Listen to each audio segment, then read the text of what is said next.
So where are you from, and how did you grow up? So from Long Island. I was born in Seacliff, Long Island, which is a little Victorian kind of hippie town on the North Shore of Long Island. Born on the same street as my wife, Dayton Street. Oh, wow. Yeah, and so for the first 3 years we were together on the same street. I'm a year older, so her mom used to babysit me when I was to eat Cheerios off the floor where she was pregnant with her, which was a pretty funny story. And then I moved to Roslyn Harbor, which was a mile away. And then we went to nursery school together, ended up in the North Shore school districts. My mom was the art teacher at Glenwood Landing School, and went to North Shore High School. We were, prom dates senior year, and then dated for a bit in college, and then reunited after college some years later. But Long Island ended up. What set that in socioeconomic context? Is that like a really rich part of Long Island or middle class? No, we were middle class, very much middle class. My dad worked in the city. He was in he worked for Levi and Christian Dior in sales, and my mom was an art teacher, as I said. So I actually she was my art teacher K through 6. Wow. Yeah, so that was So it was pretty a very normal very American. normal, very middle class. 3-sport athlete. Lacrosse, winter track, football. Very kind of, even though it's Long Island and close to the city, it's kind of very Americana. Yeah. Oh, it is. Surprisingly. So then you go to Yale for lacrosse. I did. Well, I went to Yale for the academics, but, but we like to keep that. Yes, but lacrosse was a big part of me being admitted. Absolutely. What did you think of it? Was it a different world from the one you were from? Yale, yeah, absolutely. It's a long time ago to reflect back, but it was certainly there was a big culture shock, both academically and socially, immediately, like first weekend of school. So, In what way? Just it was. I got to school, and there were, without naming names, I was at the first weekend of school. I wasn't in New Haven, but out in the Cape with folks that the highways in New York were named after, and large condiments and tires and stuff like that. Large condiments. Okay. So it was definitely it was a big culture shock, but I adapted pretty quickly from a academic standpoint. The academic rigor was certainly from a public high school in Long Island relative to Taft or Exeter or Andover. There was a quick learning curve, but it was attainable. And then socially, I think I did a fine job as well too. So ended up at Yale. Went through 4 years. We had a successful lacrosse career there, which was an absolutely incredible experience, and kept you in line, kept you in shape. Yeah. Less distracted from everything. And graduated. I ended up a quick stint into your world. Ended up working on the Olympics for NBC for Bob Costas down at in '96 in Atlanta. And then went on to take a job at Citibank. So that's where I got my first Asia experience. I was fascinated with Vietnam and had studied some contemporary American history in college. My dad was a veteran. He was a Marine, served in combat on the Hai Van Pass. In Vietnam? In Vietnam. So he was in Vietnam when he was 23. I had gone on a trip around the world, and really just, one of the stops was Vietnam. One of my. Had he told you about it when you were growing up? He did. We were a little bit irreverent and would tease him about it and get dressed up as fatigues and tell him we're knee deep in rice patties and trying to elicit a flashback or something. Trying to elicit PTSD maybe. Yeah, we were a little wild.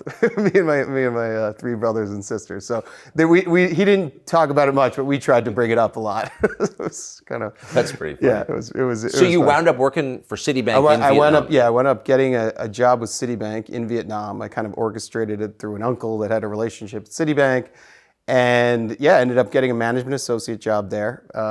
They just opened. Doi Moi was kind of underway, which was the not necessarily privatization, but the opening of Vietnam post the war, the conflict, the war of American aggression. Yeah. As they been coached to say, as if you live in Vietnam for some time. So went there, was a management associate. Was in Hanoi for a year, and then a couple of years in Ho Chi Minh City, and ended up at Citicorp Asia Capital Limited, where I was in private equity.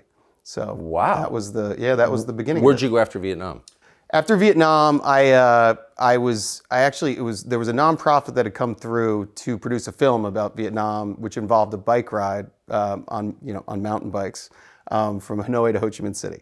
It was Long an way. 18-day ride, 1,200 miles. And we had a production team actually video it. Citibank, they asked me at Citibank to sponsor it. So I wrote like a letter to New York and said, can we sponsor this amazing event? We've got 100 NVA disabled soldiers, and we've got 100 American veterans, primarily disabled, and we got on bicycles and hand cycles. I piloted a blind veteran that had been shot near Quezon, and spent 18 days on a bike going over those memories. And then, actually, this is how I left Citibank. I got a call. So this is an amazing experience, yada yada. I'm sitting at my desk at Citibank in Ho Chi Minh City, or I forget what office I was in. Got a call and said, we had such a great time with you riding on the bike. Would you come back and produce, be a co-executive producer on this film? And you could get a job. One of the benefactors of the charity was a Goldman guy. One was at Equitable Financial at the time. And they're both the CEOs or senior partners. And they're like, we'll give you a job. You have the training at Citi. Just produce the movie for us. And so I went back, and we ended up, selling. I worked very closely with a great colleague down in Charlotte. We sold the film to NBC, title sponsor. We sold it to Reebok as a title sponsor. Got Dick Enberg to do the intro. Got Bruce Springsteen to donate a song. Wow. Yeah, Shut Out the Light, and it was a great success. We won the Emmy in '99. So amazing. Daytime Outstanding Program Achievement. So 1 for 1 television production. This is my so you're an Emmy Award winner. I am, yeah. Amazing. So what'd you do after that? So after that, I ended up going. The one kind of principal at Equitable Financial had moved over to New England Financial. So he'd taken a new job as the chairman and CEO of New England Financial. I went into the special, strategic. It was a strategic management group, and did a little bit of. It was primarily almost like an in-house management consultant in finance, like across the business. They put me on a lot of different special projects, and that was my job for the next couple of years. And then we were actually bought by MetLife. And so when New England Financial was bought by MetLife, I went down to New York very quickly in that acquisition. But my boss, who was the CEO and chairman, became the president of individual life at MetLife, a much bigger organization. So it wasn't as interesting an opportunity. So I went out and started a technology company with one of the consultants I'd worked with previously, one of the management consultants. I think it was at Arthur Andersen. And we started a tech company and sold that in 2004 to Coactive Marketing Group, which was a NASDAQ-listed company. And then from there, so that was kind of an exit while I was working very closely on the Carry for President campaign. So I was a volunteer. I was essentially raising capital, organized some different, surrogate tours and bus tours with some celebrities, stuff that's since backfired. But that campaign tag in 2004, it seemed to work. And basically was poised through kind of the success that I had in the fundraising, that I was going to go and take a job in the White House. So I thought I was, going to work in small business, or there was some other, there were all the larger kind of bundlers. I was a baby bundler. I think I was identified as in some in the New York Post at some point. But I ended up, looking at those jobs and looking at, what would you have to do in security clearance and all that. Long story short, I'd sold, Sataro was the name of the company I sold. And poised to do that, we thought we were going to win. And then, what was it, November 3rd, 2004, I basically hung a shingle and said I need a job because we lost. I remember that. Yeah. The part where you lost. So I was in Boston. I think I was crying. I was with my wife. I remember in the hotel, looking out at the acceptance stage, which there was a couple of people running, walking around the stage and drunk. Yeah, exactly. People, unexploded fireworks, and so that was an unsuccessful run. But I spent a lot of time and put a big effort into it, and it was a great experience. We thought we were doing a great thing, and unfortunately, it's hard to beat an incumbent. So 2004 November, you're you're married, no job. Yep, we're without a job, and I team up with a partner, and we start Rosemont. We start Rosemont Capital, and Rosemont Capital starts really as in the private equity world, which in something called a fundless sponsor. So when you're out and in private equity early, you go out as a fundless sponsor, and what that means is you don't have a pool of capital to kind of draw on, but you look for an asset. You identify an asset you think is going to be a good private asset that you can either take public or sell to another strategic buyer. So that's always kind of like the infancy of a private equity firm. And a lot of fundless sponsors succeed. A lot of fundless sponsors fall by the wayside, and a lot of managers at fundless sponsors just give up. But if you have some early successes, you can end up establishing a firm, and we ended up establishing a multi-asset class boutique firm that was was fairly successful. Most of our success was in real estate. We ended up buying a real estate management company, and that was called Rosemont Real. We renamed it Rosemont Realty. It was called BGK or some acronym, and we ended up putting the Rosemont brand on that after, I would say, 5 years in business at Rosemont Capital.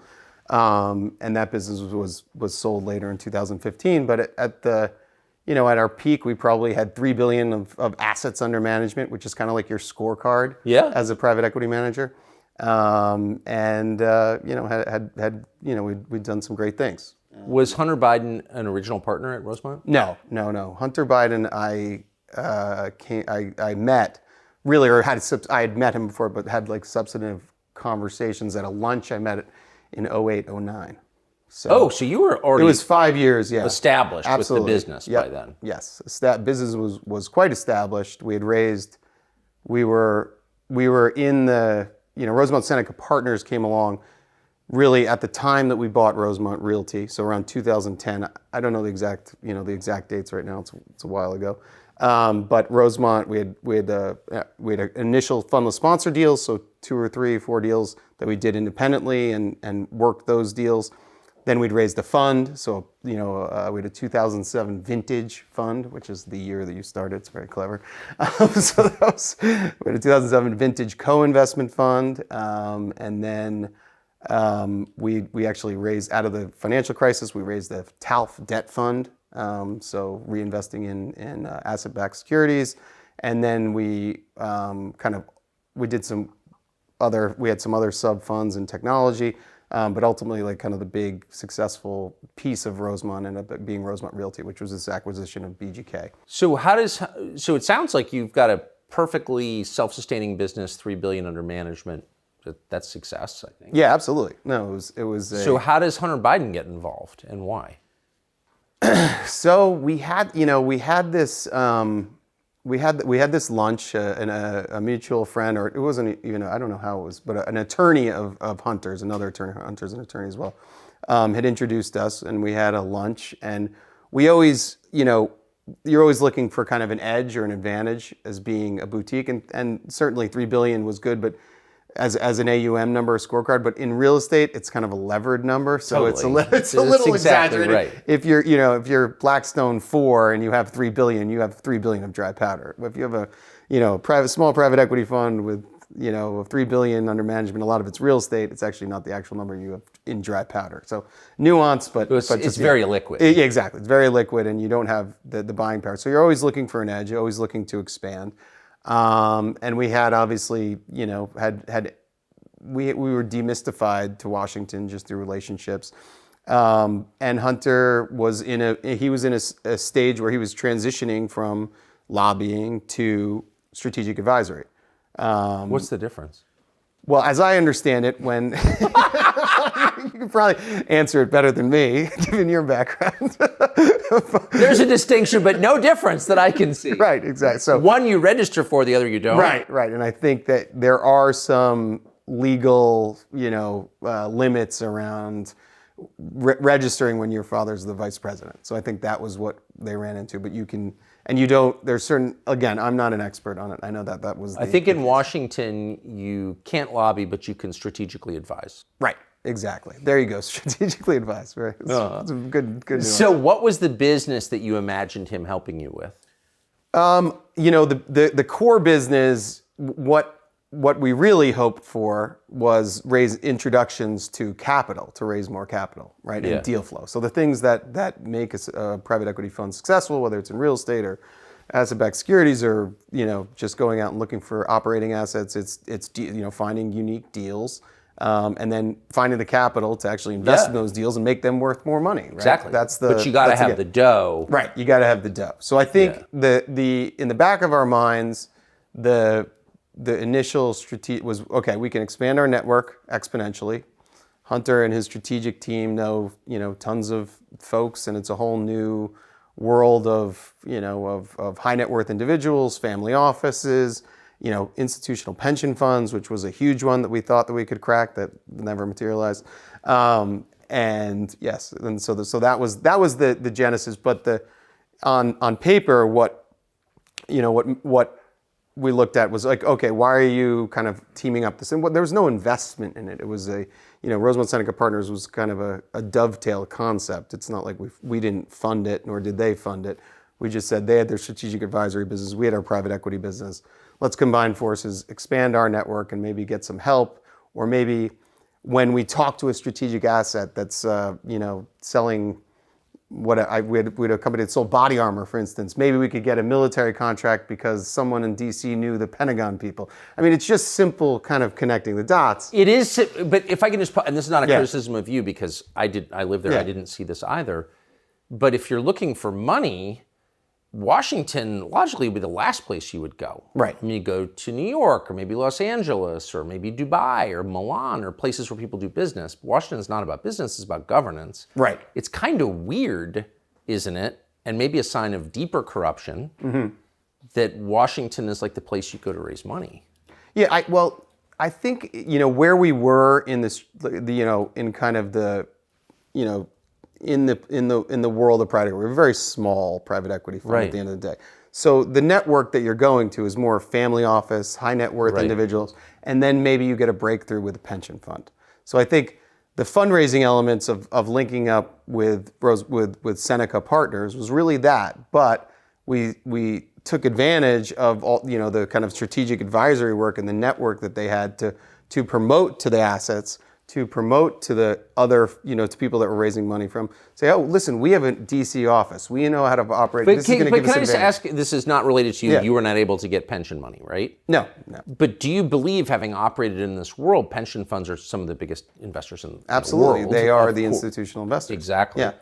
Do you think that political leverage allows people to get investments from pension funds? I mean, clearly it does. In the world? In the world, yes.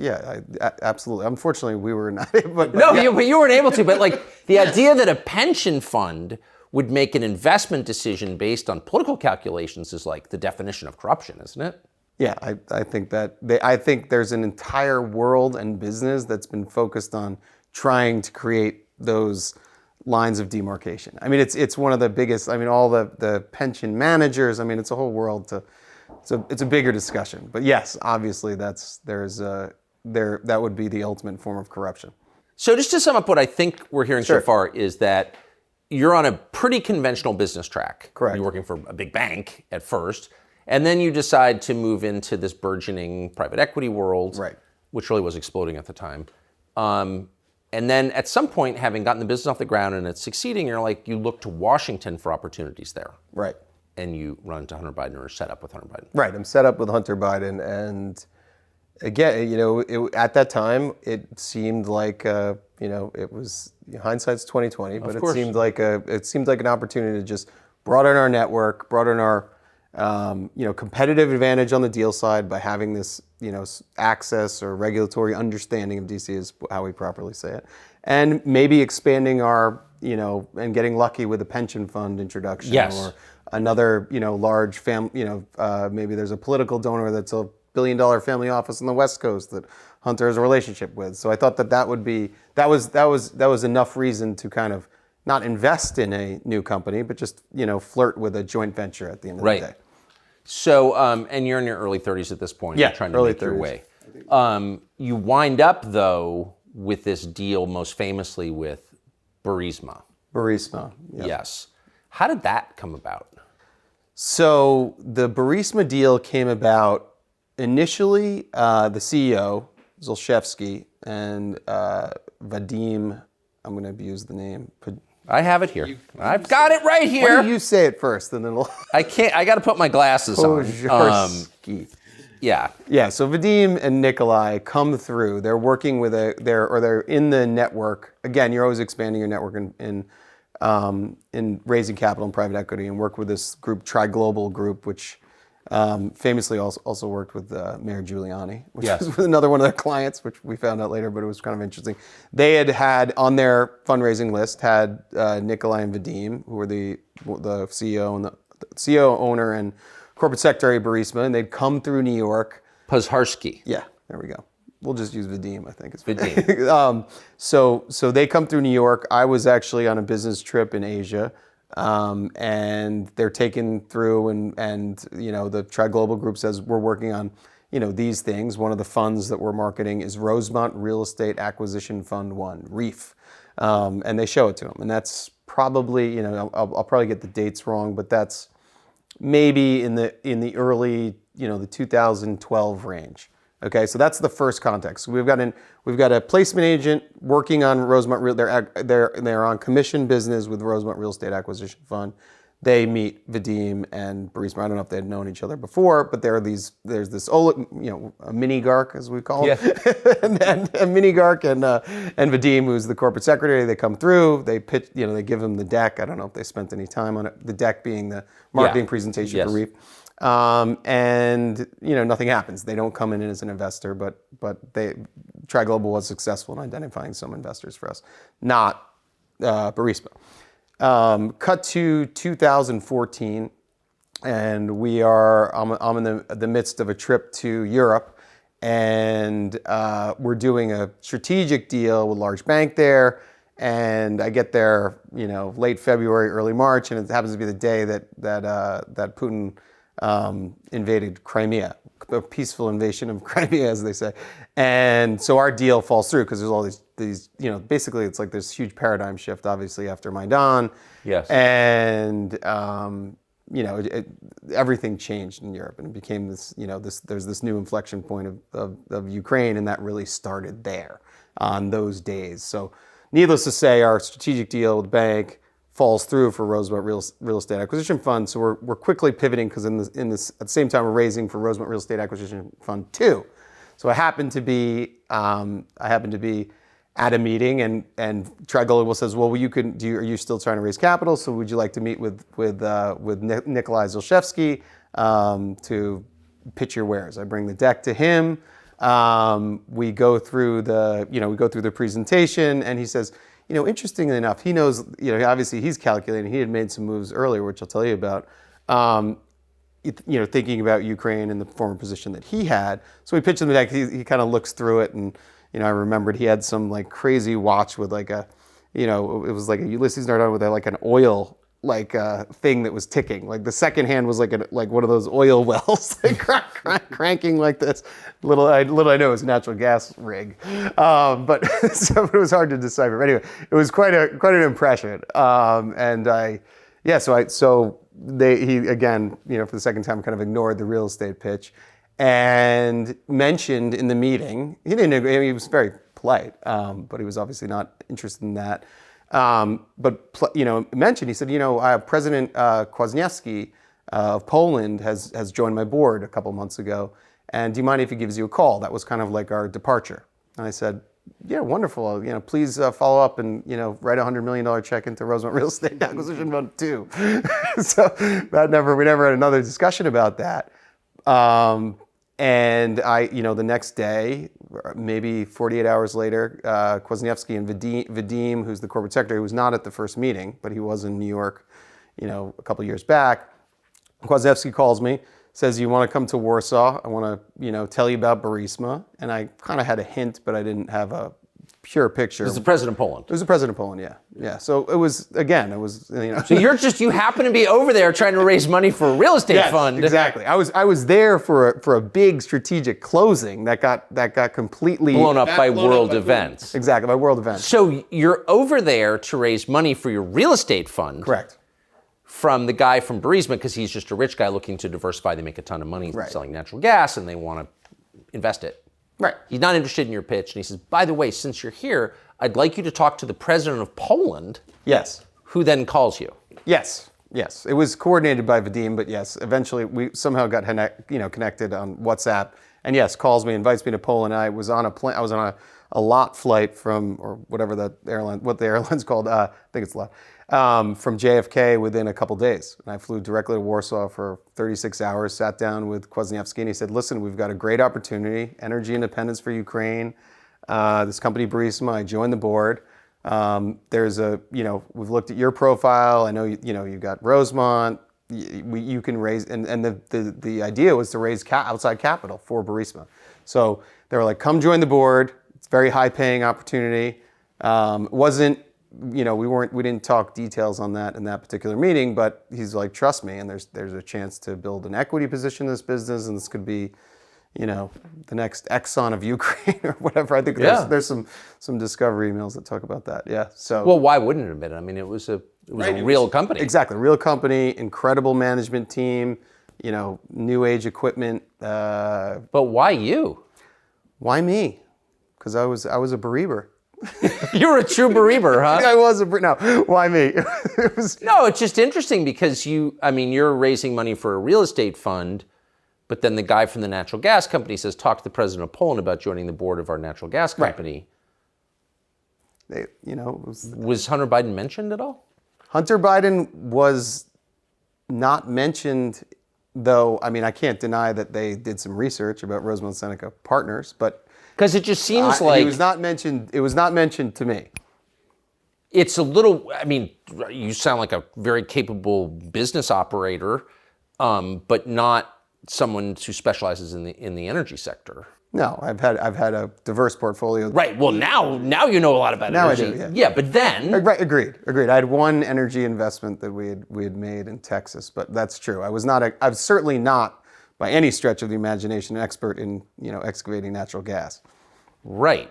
But the president of Poland is asking you to join the board. I mean, by the way, lots of weird things happen in life, but I just kind of suspect that maybe this was all about getting Hunter Biden involved. I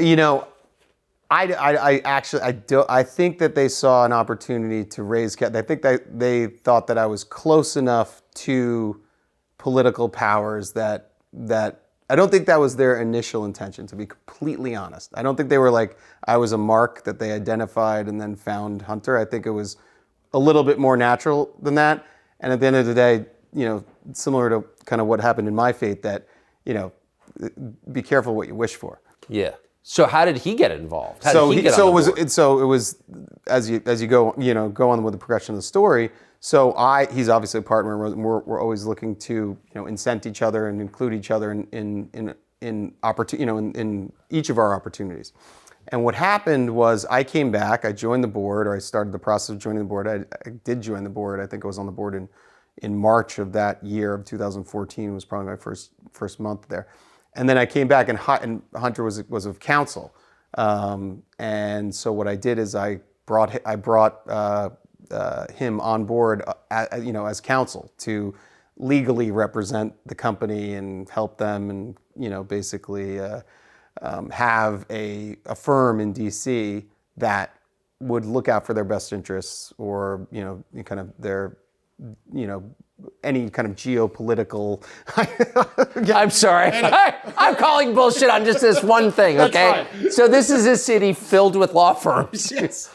Where every... Yeah, but Hunter was my partner. I know. I'm just saying, this is a city where the number one job for a college-educated Caucasian man is lawyer at a firm. Right, exactly. Right. And a lot of those firms deal with foreign transactions and business and whatever. Hunter Biden doesn't have actually a meaningful history as a practicing attorney. I mean, he's been in the kind of lobbying world. So, I mean, that's an influence play, right? There. Yeah, I think the firm that he's with counsel was prominent and had a large business in lobbying. So I think it made sense, and it was also incenting a business partner of ours, and it was a business partner of mine. I think it was it made all the logic in the world, and I think if it stayed like that, it would have been a little history would have been very different. History would have been. So how did he wind up on the board of Burisma? So what happened was we quickly developed. There was a team from Burisma that came into DC, did some meetings. There was a kind of a lead practitioner on the law side that was brought in to be like the Hunter was a relationship manager, and then there was like a lead for what things that needed to be done. We need to lobby Is for this or that. relationship manager, is that like a business card title? It's generally like of counsel at these law firms. It's to make introductions. Yeah, of course. I just love that want phrase. One of those. I should have gone to law school. I aspire to be that. No, it's So good great. gig if you can get it. Anyway, so no, this is a natural progression. So we hire, and then, a month or two goes by. We're at an economic conference in Italy, Lake Como, which was nice. Beautiful Or hotel. if I can say, as your friend Vadim calls it in a letter I want to ask you about in a minute that we got, is May of 2014. Following our talks during the visit to the Como Lake. Yes, the Como Lake. Exactly. Lake Como. Absolutely. It was gorgeous weather, and it was May of 2014. And so, that trip in DC Vadim had been on that trip. I forget if there's other executives there, meeting at the law firm in the conference center or large conference room, and got a lot done, and it seemed to be off to a good start. They visited us, Vadim and Nikolai visited us at the Villa d'Este at this economic conference.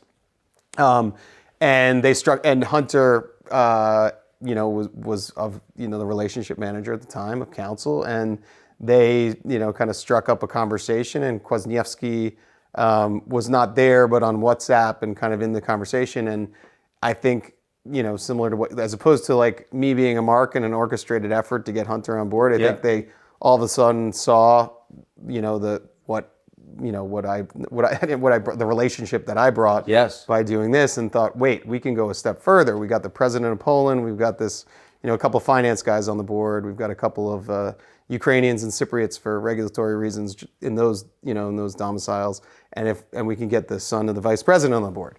And they saw that opportunity and they made the offer. And I think At the meeting in Lake Como. At the meeting in Lake Como. So that's fast. I was not at that meeting, but it was a meeting that was done in a sidebar and the idea came back, and I think a month later it was. So what's so interesting? So here's this letter that I referred to at the Como Lake. And it's May 12th, 2014, 8:29 a.m. And this is from Vadim Pozharsky to you and Hunter. And he goes on, and it's kind of complicated about what he's talking about, corruption in Ukraine. But he gets here. He says, "We urgently need your advice on how you could use your influence to convey a message, signal, etc., to stop what we consider to be politically motivated actions, etc." And that's from Vadim. So right. They figured it out right away. Absolutely, yes. The term signal in every other kind of market or theater or whatever you want to describe, it's like a pretty, it's a well-used term. So signal, like the U.S. doesn't use it, but it's a very common term to send signals between government and business, because government can always shut you down. It's almost like the shakedown kind of. I've tried to equate it to something, but you always want to be sending positive signals from that regulatory body, i.e. the government, to the business that you're not going to be shut down. Right. And so I think they're using in common term to them and sending back here to us and say, like, oh, I hope we're protected, kind of thing. That's the term signal. Well, you just flat out. He just flat out says it. Exactly. We urgently need your advice on how you can use your influence. Right. Right. So, and that's all kind of, again, just for context, it's pretty conventional. Yeah. I mean, I think that's what lobbying firms are for. Yes. But then comes the question of General Shokan, the prosecutor. Right. Tell us, that seems to me, that's when it gets heavy. Right. Okay. So what was that? So Shokin was I'm going to get the dates wrong, but Shokin was he was the prosecutor, the head prosecutor in Ukraine. And he was taking a close look at Burisma. So maybe not so different from an attorney general. Right. But he was taking, much more case active, I think. Right. An attorney general is more of like a manager of Right. people that handle cases, and they have their independence. But this guy's the law. He's like the law, yeah. So the buck stops with him. Hence, the signals are more important in countries outside the United States. So Shokin is taking a close look at Burisma. There were allegations that some of the the deposits or some of the reserves were not, authentically acquired or whatever it may be. And so those were like I think that was the genesis of the complaints. And there were always, being in Ukraine and being in that part of the world, there was always kind of challenges that they were facing. They're from not being able to get a visa to money being tied up in London, and this was just another, in a series of issues that law firms and strategic advisory firms were hired for to handle these kind of things, right? Yeah. So the Shokin case was, he was taking a look at Burisma, and there was a big push by European leaders, the Atlantic Council, et cetera, to fire Shokin because he was corrupt. Like it's hard to kind of decipher who's corrupt. It's all. Can I just ask you, corrupt. just sidebar, like why would the Atlantic Council be getting involved in Shokin here? I mean, that's I mean, I think I don't know on the Shokin piece. I mean, again, this is the lead prosecutor in Ukraine, right? So if Ukraine is actually a country with sovereignty and not just a colony of, say, the neocons in the United States, like why wouldn't they just let Ukraine deal with their own? Like why would Western powers even get involved in who the chief prosecutor in Ukraine is? That's a question that I don't know. I couldn't control myself. So, but within Burisma, right, this Shokin was considered a threat to your business. Obviously. Shokin was considered a threat to the business. I think anyone in, again, you got to get the signals to the government. I think anyone in government was always a threat, and always trying to shake down these businesses that were highly successful and enriching the owners and the staff and the board and whatever. And so at the end of the day, Shokin was taking a look, and again, if I wasn't involved in Shokin or any of this, but he was a threat. He ended up seizing assets of Nikolai, a house, some cars, a couple of properties, and Nikolai actually never went back to Ukraine after Shokin seized all of his assets. And the case was, and obviously it's all out there in the world. The case was that Shokin, there was all this pressure to fire Shokin from this, the larger community, and then he was fired, and then somehow Burisma was let off the hook. I mean, that's what the story was. And Joe Biden, of course, was the driving force behind his firing. Yeah, he was involved in that. There's obviously video. Involved? I mean, Biden bragged at Council on Foreign Relations, they had $1 billion coming from IMF, and I said, if you don't fire this man, you're not getting the $1 billion. Right. But it's I think on this one, it certainly wasn't made clear to us at the board level, that there was that was a favor to be done. The narrative, I don't know the narrative, and I don't want to. I don't want to lead anyone down that kind of path. That's what happened, because I don't know the narrative. But Joe Biden knew that his son was on the board of this company that was being hassled by the prosecutor whose firing he was calling for. Right. Yeah. And this took place 3 years after he sent you a letter saying thanks for all the work you're doing with Hunter. So clearly he would know this would benefit the family.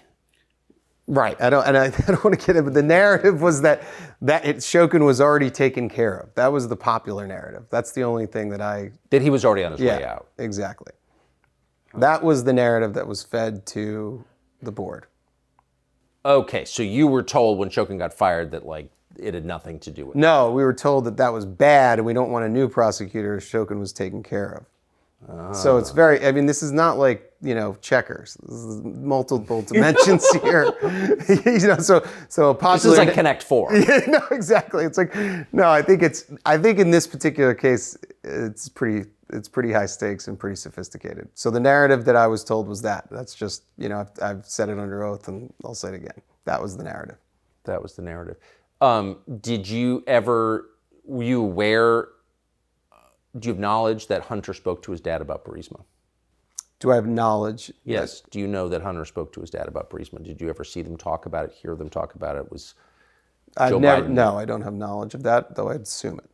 You would assume it. Right. I would assume it in a general sense of travel and that kind of thing. But on, I've told a lot of people in the past, there was not business content conversations. It was the idea of signals and influence, the prize is enough in speaking or hearing or knowing that you have that proximity to power. No one is so unsophisticated that's been in politics for 50 years that Hunter is going to talk about, the last quarter's, how many billion cubic meters of gas we pumped out of the ground. So it's just, I think a lot of the narrative gets caught up on, over speculation of these conspiracy theories that are just not true. I think that's not the way it actually works. It just doesn't work like that. So it's enough to be sitting at a meal at Lake Como with your new Ukrainian friends, and your dad happens to call. Let's put him on speaker. That would be that's. I think that's enough. That's the second most powerful man in the world. It's just how the world works. So there's been a lot of effort on the part of Republicans to prove money transfers from Hunter to Joe. Right. And then there's the other brother, Jimmy, who I'm going to ask about in a minute.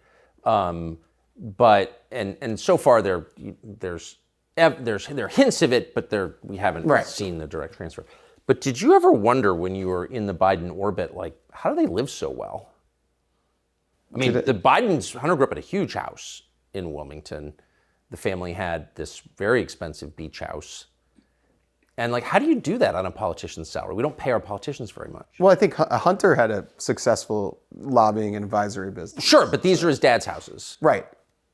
How does that, did you ever wonder, how do you do that?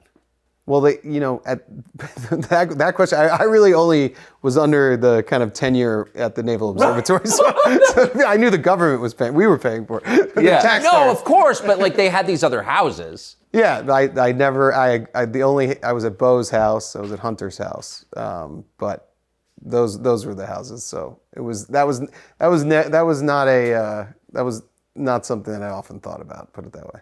Okay. It's just interesting because you're coming from a non-political world on Long Island, middle-class world, and you wind up in, around all these high flyers. Yeah. Right. I mean, and some of them but don't have business jobs. They have political jobs, but they're living really, really well. Yeah. I thought the cost of living was lower and what. No, I don't. It is pretty remarkable. It's pretty weird, right? Suburban place to live. And I mean, I think the money that's thrown around DC is significant. I mean, as far as lobbying contracts and legal contracts and all of the bills that go out, and I mean, there's money flow. I mean, it certainly is. But it sticks to the people who live there. The money's supposed to go out to the whole continent. Right. Yeah, that's a bigger discussion. Doesn't? Interesting. So when Biden called for Shokin to be fired, very publicly, and then got it done, bam. Right. What did you think? Again, the narrative. They've tried to beat this into my head a million times because it does work on paper as far as the logical steps. But we were told that Shokin had already been taken care, that he was under control, and that this is going to be a whole big problem for Burisma now. It's a huge problem because Shokin. I mean, I don't know. The guy was going to shut our business down just got fired. Oh no! It's just what it was. It was kind of pounded into our heads. Obviously, as I look back in the rear view, it doesn't paper as well. But it looks like there was something. I'm asking you because you said at the outset that, well, first of all, that you liked Hunter, absolutely, who was a very likable. I can attest personally, a very likable guy, absolutely, but that you thought it was, useful. He knows his way around Washington. His dad's vice president of the United States. All this stuff. It's all good. But that there was the Icarus problem. Right. That if you use those contexts too much, maybe it hurts you. Maybe you absolutely. get burned by it. Did you feel that when Shokin got fired, ooh, maybe this is a little little close to the sun here? No, on that one, I just was kind of listen. I was believing the narrative because we were in where I felt the Icarus was when he announced we were in Doha. As one is running around with some of the royal family at another conference, and part of the benefits of actually doing the Rosemont-Seneca partnership, you're getting access in these meetings. Anyway, long story short, we're in Doha, and they release some picture on the website that Hunter had joined the board. And that was kind of that was like the tipping point where Icarus had arrived a little too close to the sun. Yeah. And the rest, and the rest of my story has, been a slow downward. Yeah. The trajectory changed at that point. It was like this, exactly. That was the Icarus moment. When I saw that release and I saw, it was the middle of night. Burisma that had released that? Burisma released it, didn't tell us, and it was like the most Googled news story like in the world for 18 hours.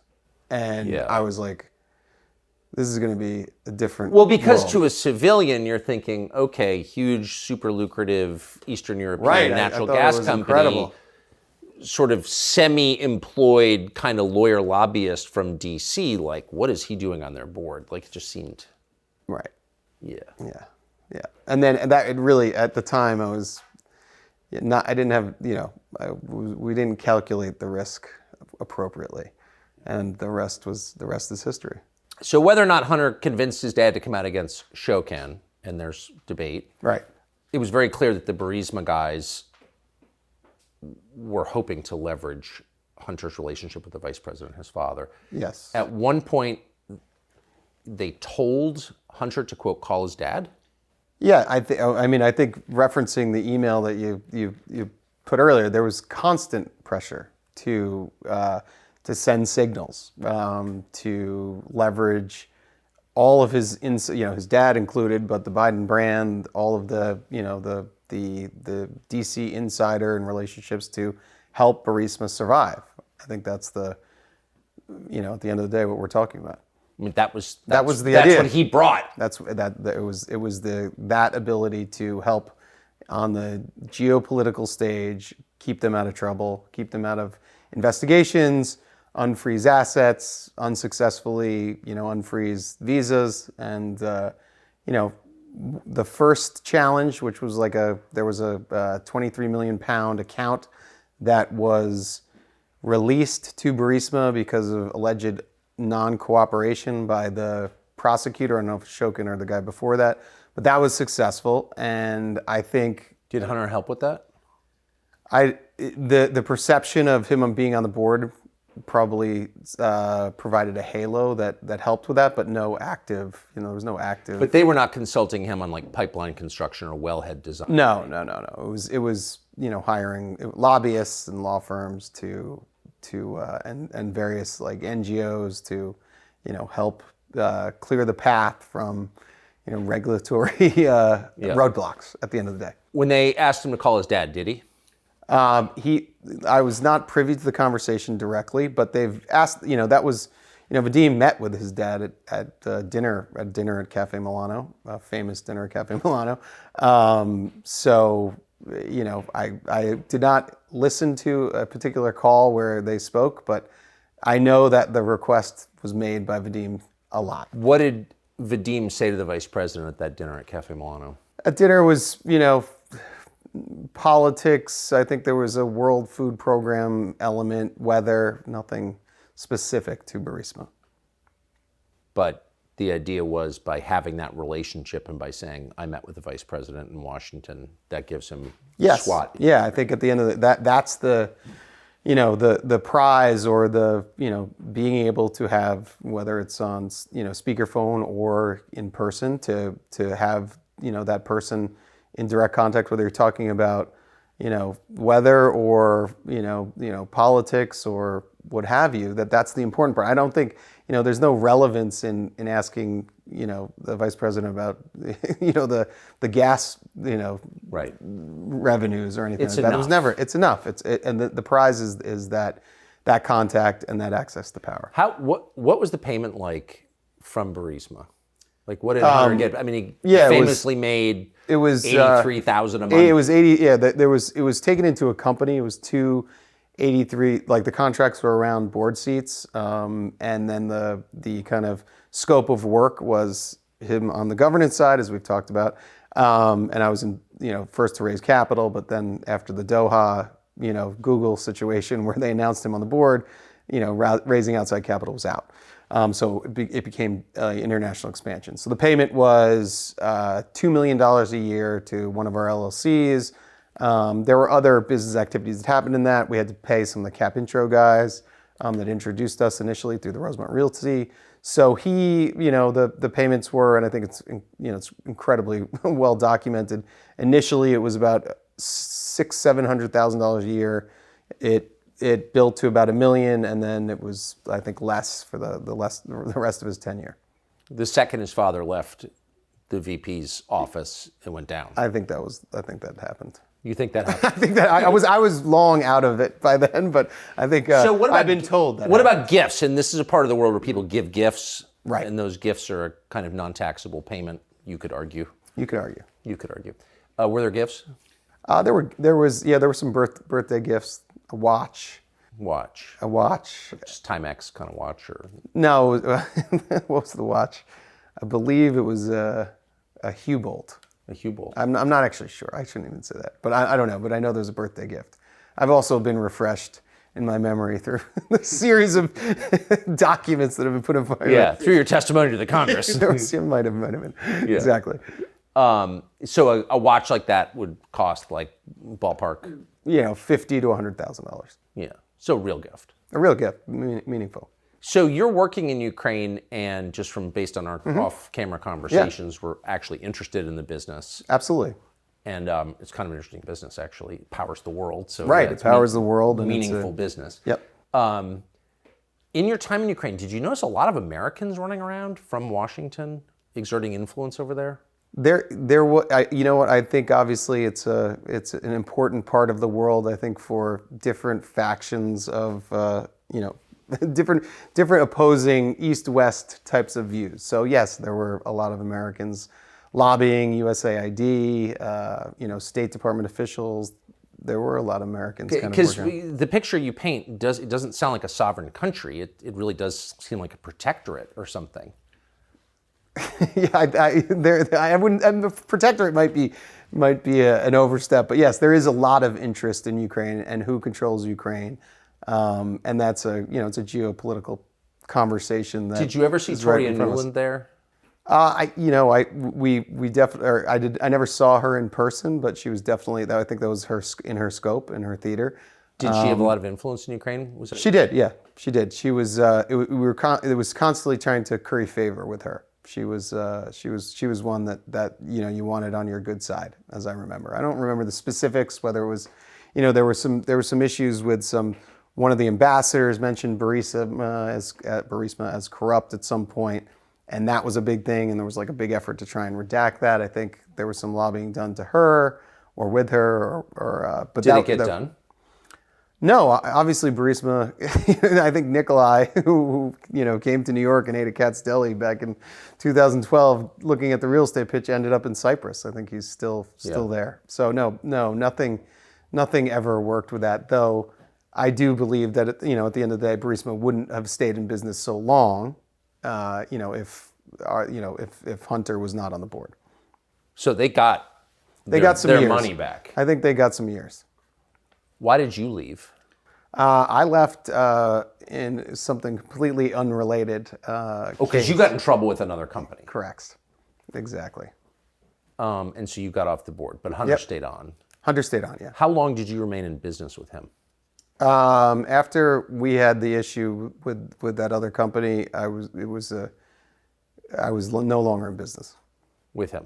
With him.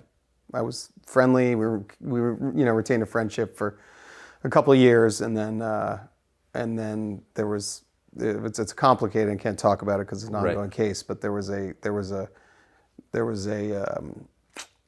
reversal of a conviction, and then there was subsequently that the reversal of conviction was re-reversed, and after the re-reversal, we kind of never spoke again. For legal reasons, or was there enmity between? It was just no, absolutely no. There's again, looking back at the body of work, it was, a very big strategic mistake for me to, be involved with him. And some of it was my fault because, quite frankly, I was pitching Burisma Rosemont Realty, and that ended up, that the genesis, that was me. But obviously, the trajectory of my life would have been far different and arguably far better if I'd never met him. And you didn't make that much money from Burisma?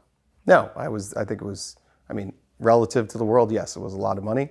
Relative to my middle-class upbringing, it was a ton of money. but it wasn't life-changing money, and it was quickly exhausted on legal bills. Yeah. So how have you, what's interesting in this conversation is you're very sympathetic to Hunter Biden, the person, like you like him. You still Right. say you like him. Absolutely. You His work children, I mean, I've been to their lacrosse games. It's a good family, and they, they've got a great relationship, father and son, speak every day. I witnessed that for 10 years. So, and you're not, I mean, you work for John Kerry for president, so Right. you're obviously not Right. a partisan. I was a volunteer. But Yeah, but you're not a partisan actor. I think it's fair to say you're not grinding not at all. political acts Absolutely not. here. How have you been treated by well, you obviously are a Democrat or were a Democrat most of your life anyway. Well, I was never registered Democrat. I was registered independent, but just for the record. But I have been treated by, the treatment seems to be the treatment of just getting out ahead of this and speaking the truth and just retelling my story. That a lot of people seem to be interested. A lot of the negativity seems to come anonymously. Obviously there's murmurs of different folks saying different things, but the threats and stuff like that seem to come from whether they're AI bots or people in a basement in Cleveland. Not to pick on Cleveland, but Probably Cleveland. It might be. I don't know. I don't know. I can't kind of pinpoint it, but it is definitely a bit of a scary time. The reaction to what you've said in public, to what you said to the committee on the Hill, and doubtless to what you've been telling us in this interview, is that there's no corruption here at all. This is totally normal. Joe Biden had no role whatsoever in his son's business or knowledge of it. But right. That seems false. Yeah, I think that's categorically false. I think that he was aware of Hunter's business. He met with Hunter's business partners. You found a letter that illustrates that he knew me. And he's thanking you. He's thanking you for his efforts. So I think that was, I think your efforts. Yeah. Yeah, I think that's that's not factually right. But in the same breath, there's no, I don't think Joe Biden's looked at a balance sheet or a cap table or what have you, or any financial document, probably ever. Yeah. So there done was pretty well for not looking at. Well, that's yeah. So who's Jimmy Biden, his brother? Jimmy Biden, his brother, that's Joe, the president's brother. Yeah. And he really picked up, post my, issues, and worked with him, in business that he got into in China and Romania, kind of after my tenure with Rosemont Seneca Partners. But I think he probably filled some void of, companionship and business companionship, in the years after I was basically. Did you ever spend time with him? Not a lot. 3 or 4 times. 3 or 4 times. So he ran. There's not a lot written about him. He ran a nightclub for a while in Wilmington. I think that went under. Mm-hmm. But was it your sense that he had a high degree of business acumen? He was always willing to. He was always willing. I have no real opinion about Jimmy, quite frankly. I know he likes Diet Mountain Dew. That's Diet Mountain Dew. Yeah, I'm a big Diet Mountain Dew guy.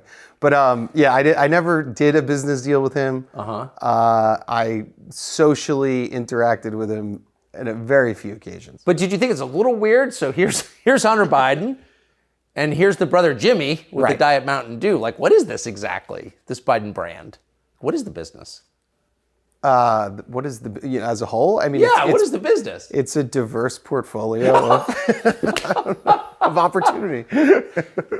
It's a diverse portfolio of opportunity. Yes. Hunter and Jimmy. Well, obviously, you've seen again, I keep referring to the rearview mirror. The portfolio has, exhausted, and Hunter's on to better things. So he's an artist. He is an artist, yes. And I'm not going to offer any reviews of his work, but I just have to ask, in the many years that in the 10 years you spent with him, did he evidence any interest in painting? Not particularly. But he was very, he was a very well-read student of history. So he was far more interested in, I wouldn't say artistic ventures, but certainly not painting. That was a surprise. It was a surprise. Yeah, it was a surprise. What is that? I mean, I think that after looking at the portfolio of our experiences, Yes. I might do the same thing. You might do this. Because, I mean, it's just, I mean, that's a long haul. For sure. Covered with tragedy and, Yes. addiction, and then going through all that, I think you just have to have a reset. That makes sense to me. Getting $500,000 for your paintings like 6 months after you start painting seems a little weird. No? I mean, I'm not. I mean, I do have smart artists in my family. I wish my grandfather got that, but yeah, no, that's. Do you good for him. think your life has also taken ups and downs and Right. twists and turns you didn't expect? If you decided like in 6 months to start painting, do you think that you could get $500,000 a painting? I don't know. It depends on how the show goes. Do you think that's one of the opportunities open to you in your diverse portfolio? That's really why I'm here. To pitch your painting. Exactly. So I'm starting. A lot since the laptop came out. What'd you think of that, by the way? The laptop? Yeah. Were you shocked by that? That was not great. Yeah, that was obviously I'm. Oh, not great. That's in the not great category. This is not great. Great. Yeah, that was a real bummer, I guess. Yeah. In the not great category. What did I think about it? I mean, it was an absolute shock that's perpetuated this, kind of nightmare that I've been living for the last. Did he call 8 you years. when that came out? No. Yeah. No, he did not. Ooh. No. Because you're obviously on it. Yeah, no, extensively. Yeah. Yes, not visually, but. Right. Right. Not a single naked picture of you on that laptop. There is not. Yeah, all over it, and it's just led to just incessant and never-ending media fodder that brings me back in. And last question: a lot has been written about his drug and alcohol problems, and the laptop is a visual record of those. Right. How did they affect your relationship with him? Well, it was he was for the initial part of our the tenure of our relationship and business partnership. It was he was sober, so there was no that wasn't a part of our it wasn't part of our relationship. And then I think there's some some tragedy that fell upon him with his brother, and coming from an early past of tragedy.